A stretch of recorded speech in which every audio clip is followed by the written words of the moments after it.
السلام علیکم ورحمۃ اللہ وبرکاتہ۔ اعوذ باللہ من الشیطان الرجیم، بسم اللہ الرحمن الرحیم۔ اور پہلے ہم دیکھیں گے آیت نمبر 16، اس کا ترجمہ۔ اور جو کوئی دو مرد کریں تم میں سے وہی بدکاری تو ان کو ایذا دو، پھر اگر وہ دونوں توبہ کریں اور اپنی اصلاح کر لیں تو ان کا خیال چھوڑ دو، بے شک اللہ توبہ قبول کرنے والوں کے مہربان ہے۔ اس میں ہے کہ اگر وہی بدکاری زنا جو ہے وہ دو مرد کریں تو ان کو بھی ایذا دو، اور اگر وہ پھر توبہ کر لیں تو ان کے حال پہ چھوڑ دو، کیونکہ اللہ توبہ قبول کرنے والوں میں سے ہے۔ اور اب اس کی تشریح کرتے ہیں۔ اس کی تشریح میں ہے کہ ایسے قاضی پانی پتی ثناء اللہ پانی پتی جو ہے وہ کہتے ہیں کہ یہ تفسیر کے بارے میں کہتے ہیں کہ یہ جو اگر دو مرد ہیں یہ غلط طریقے سے غیر فطری عمل کرتے ہیں، یہ ہم مثل مرد کے ساتھ شہوت اختیار کرتا ہے تو اس کے بارے میں کیا حکم وغیرہ ہے، وہ یہ کہتے ہیں کہ ان کو بھی ایذا دو، یہ ساری چیزیں اور پھر آگے ایک جگہ روایت ہے کہ حضرت ابو ہریرہ سے روایت ہے کہ رسول صلی اللہ علیہ وسلم نے فرمایا، اللہ نے اپنی مخلوق میں سے 7 قسم کے لوگوں پر 7 آسمانوں کے اوپر سے لعنت بھیجی، اور ان 7 میں سے ایک 3 پر 3 دفعہ لعنت بھیجی۔ اور 7 قسم کے لوگ ہیں حضرت محمد صلی اللہ علیہ وسلم نے بتایا جن پہ لعنت بھیجی ہے 7 آسمانوں میں سے، اور 3 ایسے ہیں کہ جن پہ 3 بار لعنت بھیجی ہے، اور باقی پر 1 دفعہ فرمایا۔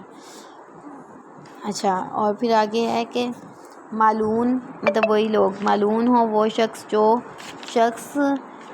قوم لوط والا عمل کرتا ہے۔ پھر کہا مالون ہو وہ شخص جو شخص قوم لوط والا عمل کرتا ہے، مالون ہو وہ شخص جو قوم لوط والا عمل۔ قوم لوط جو تھی لوط علیہ السلام کا واقعہ تو سبھی کو پتہ ہوگا کہ جو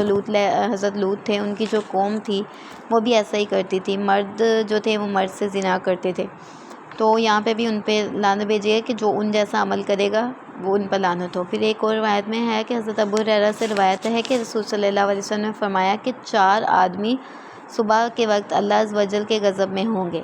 انہوں نے کہا، رسول صلی اللہ علیہ وسلم نے فرمایا کہ 4 آدمی ایسے ہوں گے جو صبح کے وقت اللہ کے غضب میں ہوں گے،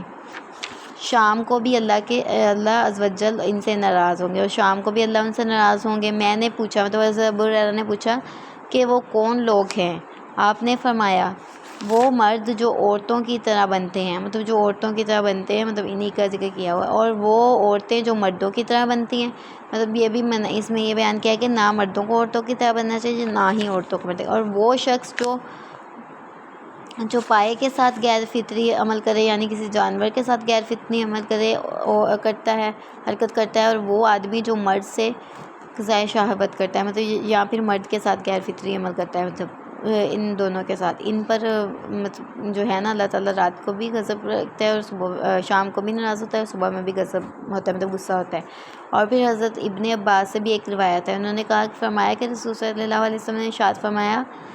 جس کو تم قوم لوط کی طرح غیر فطری حرکت کرتا ہوا دیکھ لو تو فاعل اور مفعول دونوں کو مار ڈالو، کہ جو دونوں فطری عمل کر رہے ہیں ان دونوں کو مار ڈالو۔ حضرت ابو بکر صدیق جو تھے، 4 خلفائے ایسے ہیں کہ جو حضرت ابو بکر صدیق، حضرت علی، حضرت عبداللہ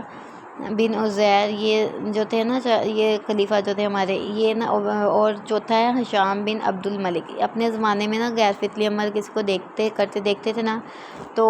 حرکت کرنے والوں کو آگ میں جلا دیتے تھے۔ اس سلسلے میں انہوں نے محمد بن منکر کی روایت سے ایک واقعہ بھی لکھا ہے کہ خالد بن ولید رضی اللہ تعالیٰ عنہ نے حضرت عبداللہ کو خط لکھا۔ خالد بن ولید جو تھے انہوں نے حضرت عبداللہ کو خط لکھا تھا کہ یہاں عرب کے ایک علاقے میں ایک مرد ہے جس کے ساتھ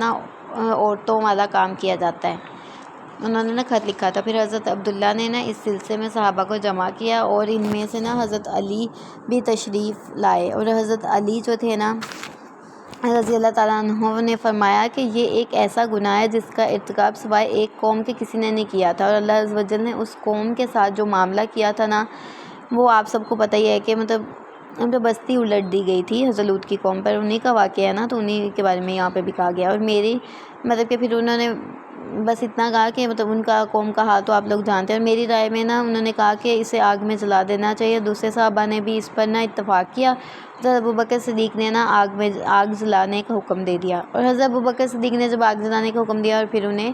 وہاں پہ مطلب ان جلا دیا گیا تھا. اور حضرت لوط علیہ السلام جس قوم کی طرف مبعوث کیے تھے وہ قوم بھی تو یہی کام کرتی تھی, غیر فطری حرکات یہی کرتی تھی. اور پھر آگے روایت ہے کہ حضرت ابن عباس سے روایت ہے کہ رسول صلی اللہ علیہ وسلم نے فرمایا, اللہ عز و جل شانہ اس مرد کی طرف رحمت کی نگاہ سے نہیں دیکھتا جو مرد یا عورت کے ساتھ غیر فطری فعل کرتا ہے. یہاں پہ یہ بیان کیا گیا, دونوں کے بارے میں لکھا ہوا ہے. خزیمہ بن ثابت رضی اللہ تعالیٰ عنہ فرماتے ہیں کہ ایک اور روایت ہے کہ حضرت خزیمہ بن ثابت رضی اللہ عنہ فرماتے ہیں کہ رسول صلی اللہ علیہ وسلم نے ارشاد فرمایا کہ اللہ عز و جل حق بیان کرنے والوں میں شرم نہیں کرتے, اور یہ الفاظ آپ نے 3 دفعہ ارشاد فرمائے. پھر عورتوں کے پاس غیر فطری طریقے سے مت جاؤ, یہ فرمایا نا. اور پھر اس کے مطلب یہ اس آیت میں پھر آگے ہے کہ اگر کوئی مرد ہے وہ مرد کے ساتھ زنا کرتا ہے تو اس کو پہلے سزا دو, اسے نا شدید سے شدید سزائیں دینی چاہیے. مثلا آگ میں جلا دینا, دیوار گرا کر کچل دینا, اونچی جگہ سے پتھر مار مار کے سنگسار کر دینا, تلوار سے قتل کر دینا, اس طرح کی سزائیں بھی دی جا سکتی ہیں. اور اگر مطلب کہ انہیں سزا مطلب اس طرح کی نہیں دی جاتی, کوئی چھوٹی سزا دی جاتی ہے اور وہ بچ جاتے ہیں جیسے, تو پھر اگر وہ توبہ کر لیں تو اللہ معاف کرنے والا ہے. ہم کون سا جانتے ہیں کہ اللہ نے ان کی توبہ قبول کی ہے کہ نہیں, تو ہمیں چاہیے کہ ہم ان کو مطلب نہ بار بار کہیں کہ تم نے یہ عمل کیا, یا کچھ بھی انہیں نہ کہیں.